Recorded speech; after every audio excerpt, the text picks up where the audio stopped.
Secretary report काज़ी अली रज़ा सनाई। Deputy commissioner शहीद बेनज़ीराबाद शहरियार गुल मेमण चयो आहे त कंहिं बि मुल्क या क़ौम जी तरक़ीअ जो बुनियादी राज़ तालीम आहे। अॼु जेकी बि मुल्क तरक़ी पज़ीर आहिनि उन्हनि तालीम खे अवलियत ॾिनी आहे, उन करे असांखे बि उन पासे ध्यानु ॾियणो पवंदो।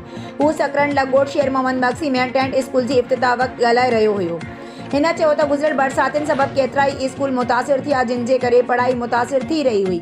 हुन लाइ कोशिश कई अथऊं त जेसी बिल्डिंग जी ॿीहर तामीर या मरम्मत थिए तेसी ॿारनि जी तालीम मुतासिर न थिए। उन लाइ वक़्ती तौर टेंट स्कूल शुरू कया आहिनि, जेकी हिन वक़्त ताईं 21 स्कूल खोले चुका आहियूं। शहरियार गुल मेमण उहो बि चयो त असीं शुक्रगुज़ार आहियूं यूनिसेफ ऐं उन्हनि समाजी तंज़ीमुनि जा जिन टेंट स्कूल खोलण में सहकार कयो आहे, जंहिंजे करे ॿारनि जी तालीम जारी थी आहे। हिन स्कूलनि में ॿारनि सां मुलाक़ात पिणु कई ऐं खेनि वॾो थी पढ़ी छा थियणु चाहींदो जहिड़ा दिलचस्प सवाल पिणु कया।